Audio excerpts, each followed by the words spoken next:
Na, sveiki visi, kas žiūrės, kas žiūrit. Tai tiesiog nuo tų naujienų net nežinau, nuo ko pradėti, tiesą sakant. Facebook'e, kas mane va taip irgi, sakykime, nustebino galbūt pasisakymai kai kurių žmonių, kuriuos jūs puikiai žinot socialinėje erdvėje. Tai vienas iš jų tai buvo teisininko paskyroje Erikas Pavlovičius. Na, jisai pasisako už palaikymą į prezidentus Tutkų. Kaip žinot, kad jisai pasiskelbė čia nesenai prieš dieną ir jau visi puola čia komentuoti, kas už, kas prieš, kas dėl kitų tenai kandidatų ir panašiai. Tai vat jo tas pasisakymas tikrai mane, sakyčiau, nustebino, galvojau, jis bus galbūt daugiau, sakykime, visuomenininkų pusėje. Tai jo pasisakymas, kad jisai palaikys Tutkų, kad jisai turbūt ten vienintelis, kuris ten geras galės būti, ten suprantantis, kaip išsaugoti taiką Lietuvoje. Tai dabar klausimas, vat, jisai čia vat, skelbėsi Tutkus už taiką, vat, ir būdamas, norėdamas būti ir pritarė tam būti ir NATO, kad šalis būtų ir kad būtų Europos Sąjungoje, tai jisai tam pritarė ir kaip jisai pats pasisakė, galite pasiklausyti Gorienės laidoj, kad jisai, kam nepatinka tas NATO, tas gali čiuožti iš čia, o jeigu ne, ar tenai kovoti ir panašiai, tai jau tai parodo žmogus, kaip jisai žiūri į visuomenę. Nes visuomenė dauguma, tai kaip ir aš, galbūt aš su tuo nesutinku. Tai va toksai jo požiūris ir jisai kalba apie taiką. Tai dabar pasakykit, NATO, būdama mūsų šalis, būdama NATO, nors ir yra tai neteisėta ir panašiai, kur niekas apie tai nenori šnekėti, kad mes esame neteisėtai įstoję į NATO. Tai va čia irgi kitas klausimas, kita temos dalis, tai va būtų čia jau sakykime, apie tą neteisėtumą kalbėti, kad iš neteisėtos veikos, kaip gali gimti teisėta valstybė, jūs man paaiškinkit. Tai vat generolas Tutkus, tai jisai vat, ir kaip sakė, ir kitose laidose esate, jeigu kas ten klausotės, stebit vat, tam tikrus veikėjus, ten jos svečius ir panašiai, kad taip pat Tutkus yra pasakęs, kad jeigu reikės, kas eis prieš NATO, tai jiems ginklas, to su ginklu, vienu žodžiu gins NATO, eis vienu žodžiu šaudys tos, arba panašiai kažkas tai tokio, kad gins NATO, pasims ginklą ir eis ginti. Tai vat ir tai daug ką irgi pasako, kad žmogus, buvęs generolas, jisai gal kažką tai supranta apie tas kariuomenės ir taip toliau, bet apie kokią mes taiką valstybei galime kalbėti, jeigu esame mes NATO. Kur NATO mus nesaugo, mus nesaugos ir negins jinai, nes nei vienos šalies jinai negynė. Kiek žinom, kad NATO tiesiog jinai net užpuolė, atsiminkim anksčiau metus ir Izraelį, atrodo Pakistaną, ką ten dar, Iraną tenai. Taigi NATO, taigi pradėjo tenai tą karą, į tą šalį šaudyti. Bet niekas apie tai nešneka. Tai vat irgi toksai faktas, taip kai pradedi galvoti, susidėlioti tos momentus ir kyla tikrai daug tokių niuansų, tokių klausimų ir abejonių būtent apie tokius žmonės, kurie galėtų valdyti šalį. Tai aš manau, tai man kažkaip tai nesueina tokie dalykai, tiesiog prieštarauja vienas kitam. Tai va, mano manimu, kad kandidatas netinkamas ir kiti mano kitaip. Gorienės laidoj jinai pati ten ir jisai Ir šitas pašnekovas jos tiesiog agituoja palaikyti Tutkų. Na, tai turbūt tikriausiai ir šitą jos pašnekovą jūs puikiausiai žinot. Prasidėjo kandidatai jau ryškėti į prezidentus. Na, Gitanas Nausėda tai jau žinoma, kad bus ir šią savaitę ir jau yra žinomi šie kandidatai.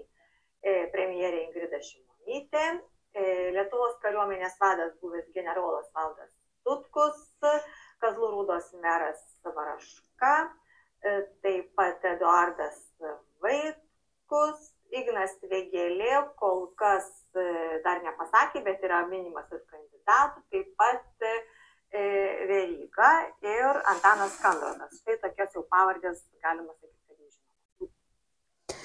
Tai va, pirmą kartą Gorienė savo laidoj paskelbė kandidatus ir paminėjo, ir taip pat paminėjo Eduardą Vaitkų, kuris ne kartą irgi buvo sakytas ir sakykime, praneštas jai pačiai, kad yra toks kandidatas, bet jinai tiesiog atsisakydavo kalbėti apie Vaitkų. Įdomu būtų sužinoti priežastis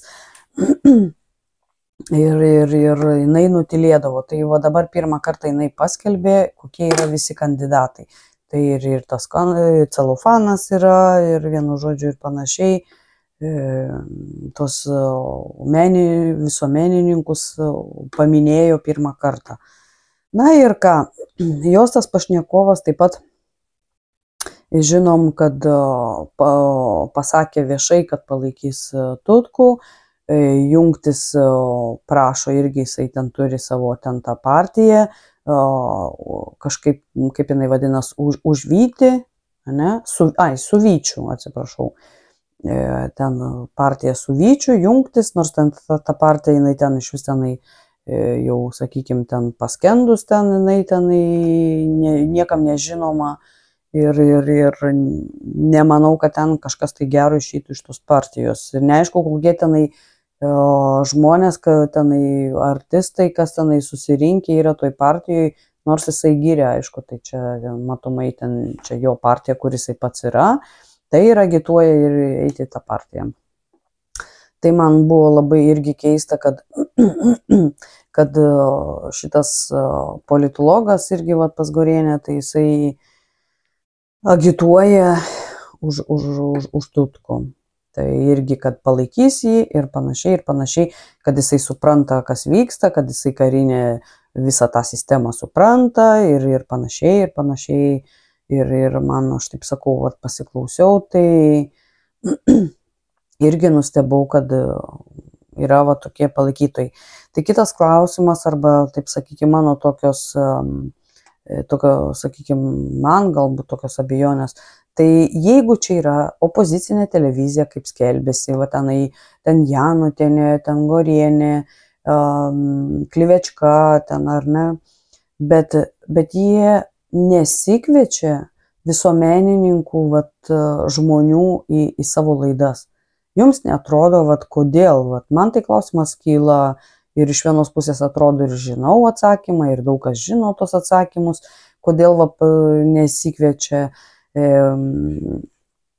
kodėl, pavyzdžiui, sakykime, celofaną kviečiasi į tokias laidas, o Vaitkaus nei vienoje laidoje jūs nematėt, jo nekviečia.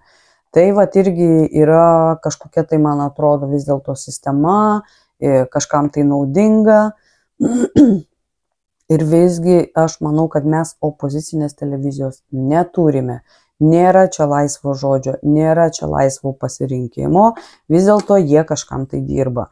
Nes taip yra vis tiek kiekvienos, sakykime, tos opozicinės televizijos yra interesai. Vis tiek kažkokie tai interesai yra, to, ko mes čia, sakykime, užkulisiuose to nematom, bet tai yra, nes tai parodo, kokie svečiai, kokie žmonės yra kviečiami tas laidas. Tai vat šitą, kalbant apie, nenoriu nukreipti dabar apie tas laidas, šitos kanalus, tai ir pats Tutkus, jeigu jį kviečia į LRT televiziją, tai yra įrašas, galit pasižiūrėti ir susirasti, arba kas matė per televiziją LRT, irgi Tutkus buvo pakviestas. O va tai kodėl kitų kandidatų nekviečia? Vaitkaus, na, aišku, tenai visi ten jau laikraščiai, ten LRT, ten TV3, ten Celofaną jau reklamavo, tenai irgi rašė straipsnius, kad jisai kandidatuojasi ir panašiai, bet apie Vaitkų niekas nerašė. Nebent jisai pats rašė LT tenai, užsakė straipsnį, kad parašytų, kad paskelbtų jo kandidatūrą. Daugiau jūs jo niekur nematėte, niekur jo nerodo, niekur apie jį nekalbama. Tai jeigu yra, sako, oi demokratija, gerai demokratija, jeigu jūs esat opozicinė televizija, ar ne, tai tada duokit visiems galimybę vienodai pasisakyti. Žmonės patys išsirinks, išgirs. Aš, pavyzdžiui, daugelis kandidatų, aš nežinau, nematau programos tiesiog. Kaip Tutkus kalba, yra paruošta programa, čia ruošia, jisai tenai tuos karinius dalykus daugiau žino ir panašiai. Yra tenai, kad jisai supranta mediciną, ten jisai taip pranešė. Tai man buvo labai keista ir juokinga netgi, kaip kariškis gali ten kažką tai suprasti apie mediciną. Aš suprantu, jeigu yra žmogus baigėsi medicinos mokslus, jisai tą studijavęs, daug metų dirbęs, jisai gali pasakyti, kad aš suprantu apie mediciną, bet ne tokiam kažkokiam tai kariškiui pasakyti, aš suprantu apie mediciną. Nu tai tiesiog juokinga. Tai yra kitas dalykas, tai vat LRT irgi paskelbė, tai va šnekučiuojasi ir jisai džiaugiasi gavęs savo profilyje daug pasveikinimų, daug palaikymo iš žmonių, bet patys žmonės, jūs tie, kurie palaikot, ar tenai Vėgėlė, tenai, kuris dar nėra kandidatas, bet visi jau jį stumia, ten jau už jį balsuos, va čia už Tutkų balsuos. O programos, ar jūs matėte, į kurią pusę, kurią linkme jis eis? Apie ką jūs tik pamatot kažkokį tai veidą, pažįstamą, va čia tas va vieną kartą, antrą kartą čia neblogai pasisakė ir viskas, jums to užtenka. O programa kur? Kur jūs linko eisit? Kur jinai yra? Nei vieno, aš, pavyzdžiui, tik va, yra savo požiūrį, yra pasakęs Vaitkus. Savo požiūriu, kaip jis mato Lietuvą, linko, nuo ko reikia pradėti. Aiškiai ir tvirtai yra parašęs savo tą požiūrį. Ir galit susirasti ir pas jį, ir Eltoj buvo skelbtas tas visas, sakykime, ta jo programa, tas jo požiūris į tai, kaip turėtų būti, jeigu su juo žmonės eis kartu. Tai vienintelis žmogus, kuris yra parašęs, o visi kiti, nu ką, jie tik šneka, va aš eisiu. Nu bet ir žmonės tom patiki, va čia, va, o jūs link kur einat, jūs pasitikit žodžiu dabar, eisiu balsuoti, o paskui jūs net programos neskaitė, net nežinoja, link ko eina, į kurią pusę krypsta, čia vienas klėdė apie NATO, apie taiką. Nu tai atsiprašau, tai jūs ar taikos norit, ar su NATO norit būti. NATO jūs tikrai neapgins, aš jau dar kartą jums kartoju. Tai ir apsispręsti reikia, tai kuriai tikrai žmonės jūs linkme norit eiti. Galbūt jums reikėtų ir daugiau pamastyti, o ne vien klausytis gražių kalbų ir tom tikėti.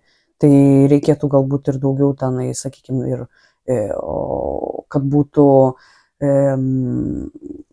pasisakymai arba ten ta, sakykime, programa parašyta logiškai, teisinga kryptim, kur galima eiti, kad pasiekti tą ir aną. Bet aiškiai turi būti parašyta, nuo ko pradėti ir ką daryti. Dabar nei vienas to nėra pasakęs, išskyrus Eduardą, kad jisai žino, kaip daryti, ką jisai supranta. Geopolitiką labai gerai, geras medikas, apie mediciną puikiai išmano irgi. Tai o ką galit pasakyti apie kitus kandidatus, ten, kurie stovėjo tenai Baltijos kely, tenai su kaukėm, su Grybauskaite ir jūs norit rinkti tokį kandidatą, kuris dar nepasiskelbęs, kuris irgi išlindo per pandemiją kaip Pilypas iš kanapių, kurį apie jį tenai niekas nežinojo. Pasakė vieną kalbą ir čia visi valio, va čia vaisai tinka. Paskui tik taip pradėjo reikštis viešai, sakykime, internetiniai erdvėjai. O jūs iki tol jį žinojot, kur jisai buvo? Kai žmonės protestavo, buvom protestai prasidėję visokiais įvairiais klausimais dėl skiepų, dėl tų kaukių, dėl suvaržymo.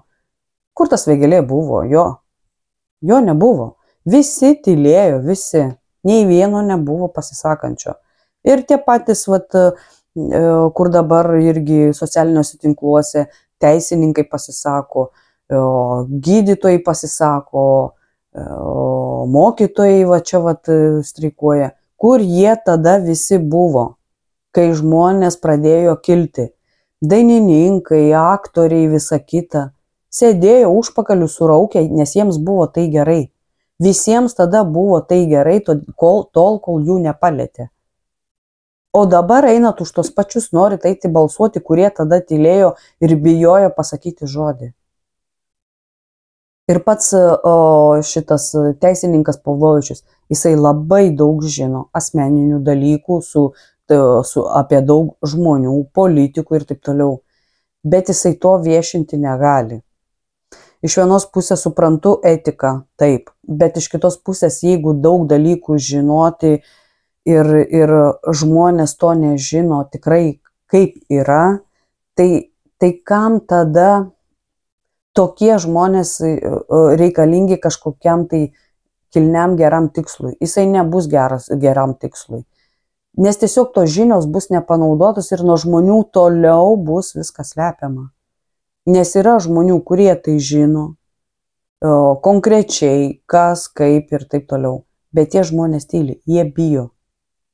Tai yra bijo tiesiog kalbėti, sakyti viešai.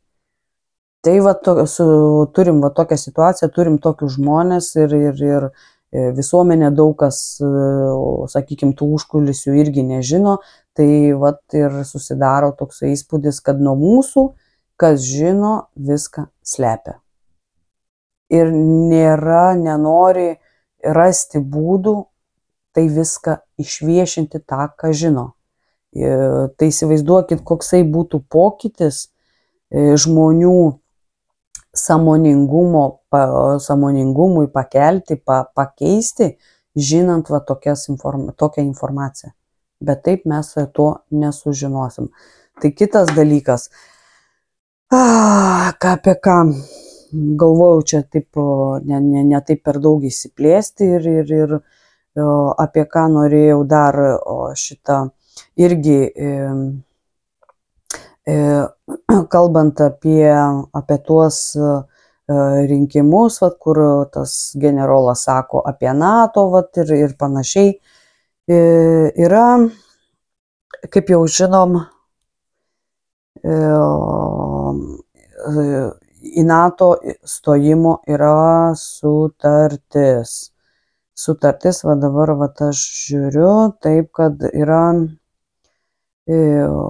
Lietuvos Respublikos, čia Šiaurės Atlanto susitarimas. Ir tas pats susitarimas yra kaip tik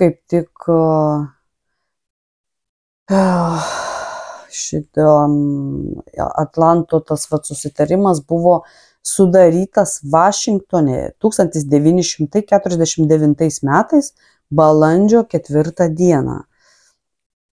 Ir yra tiesiog balandžio 4 dieną 23 metais Briuselyje pasirašė patvirtino, kad Pekka Havisto, užsienio reikalų ministras, pasirašau šį stojimo dokumentą ir uždėjau savo oficialų antspaudą. Tai yra toksai dokumentas, kuris jau jį pasirašė, bet ką noriu pasakyti, kad į NATO dėl šito, sakykime, susitarimo aš žiūrėjau, tuoj minutę, žiūrėjau Šiaurės Atlanto tą susitarimą ir buvo ratifikuotas jisai Pakso šitas, ratifikuotas Pakso, tik dabar palaukite, nepamenu kelintaisiais čia metais, bet ką noriu pasakyti, sutartis Šiaurės, būtent dėl to NATO, kur mes nesam teisėti, jau tą žinom, neteisėti, ir ką rašo, čia yra 14 straipsnių, bet mane kas sudomino, tai yra 13 straipsnis, kad Tutkus, kaip ką norėjau pasakyti, kad jisai sako, oi čia NATO, Pasgorienė šitas pasisakė, kad NATO negali įstoti, taip lengvai išstoti, kaip jau tenai, tuoj minutę, kaip jau tenai pavardė.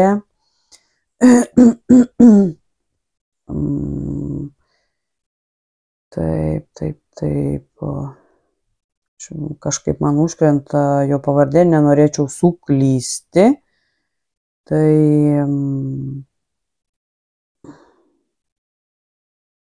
nenorėčiau aš suklysti jo pavardės.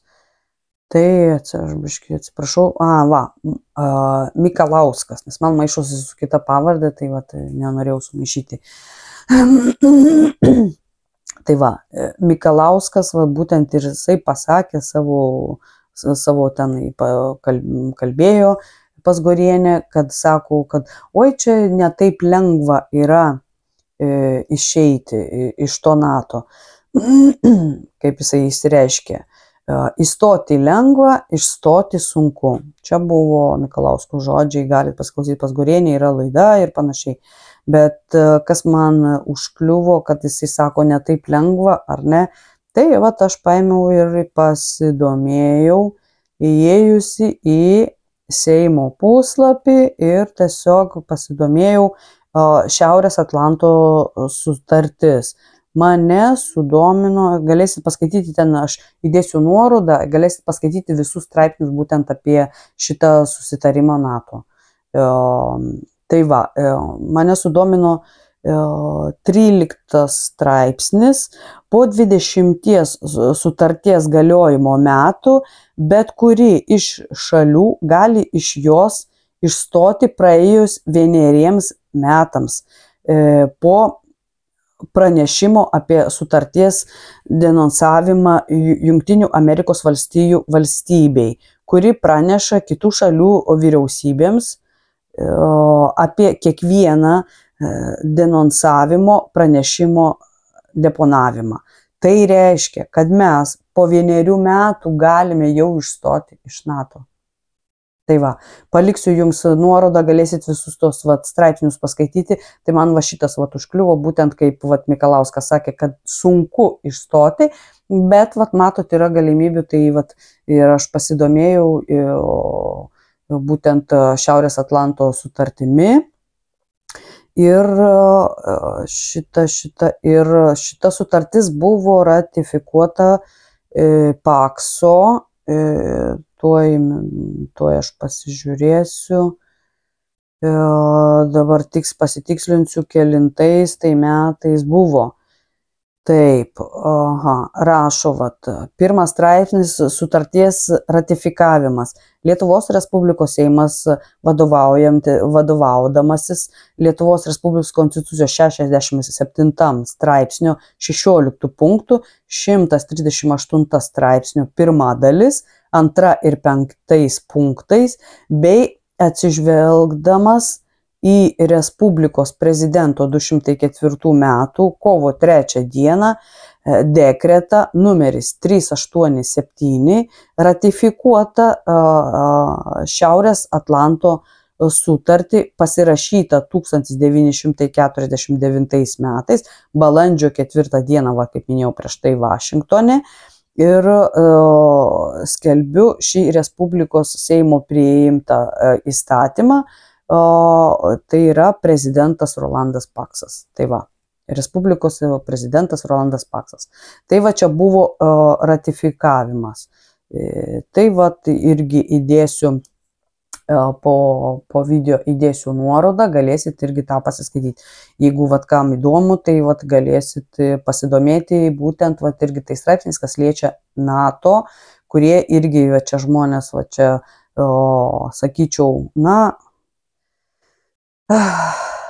neišmanantis, sakyčiau, kalbą arba nepasidomėję kalbą, nežinodami šneka ir klaidina žmonės. Tai aš pasidomėjau, pasižiūrėjau, kokie straipsniai ir kas galima ir kaip galima išeiti iš to NATO. Tai buvo toksai, manau, sakau, tiek verda viskas ir tiek eina apie tuos prezidentus, tos kalbos socialiniuose tinkluose ir visa kita ir panašiai. Tai norėjau išsakyti irgi savo nuomonę, savo pastebėjimus, savo galbūt tiesiog išsisakyti, išsipasakoti ir tikiuosi, kad jums tai bus įdomu sužinoti, kas vyksta, gal kas ko nežino, nes kas galbūt ir kitose šalyse nelabai seka, kas vyksta ir panašiai, bet kandidatai bent jau, sakykime, kai kuriuose žiniasklaidose visi kandidatai einantis buvo paminėti. Ne visiems, nors buvo suteiktas žodis pasisakyti, nes, kaip žinom, jeigu yra sisteminė žiniasklaida, visiems pasisakyti neleis. Tai dabar patys darykite išvadas, kurie eina į LRT, kurie patenka į laikraščių tenai tos žiniasklaidos straipsnius, TV3, LRT, ten dar visokie, ten 15 kapeikų ir kurie galbūt rašo apie kandidatus, kurie pasiskelbė, bent jau jie parašo, apie kitus nieko nerašo. Tai ir yra toksai žmonėms turėtų būti pamastymas, kodėl vienus viešina, skelbia, kitus ne. Tai ir galite, man atrodo, daugelis patys atsakyti savo į tą klausimą, tai čia toks bus retorinis klausimas, kodėl kitiems duodamas žodis, kitiems duodamas didelis dėmesys, į kurią pusę, į kurią linkme formuoja žmonių nuomonę ir apie kuriuos iš vis nekalba. Tai būtų, manau, toksai, sakykime, toksai pasisakymas apie kas vyksta dabar šiuo metu internete ir pasisakymus, ir kalbos ir panašiai. Na ką, kol kas tiek, kas klausysis vėliau, tikiuosi dalinsitės. Manau, kad tai nesunku pasidalinti, paspausti ar patiktukus, parašykit savo komentarą, ką galvojate apie tai ir panašiai, už ką žadate galbūt balsuoti ir kuom pasitikit ir koksai jūsų manimų kandidatas būtų geriausias. Na ką, ačiū, kad klausėtės ir iki greitų kartų.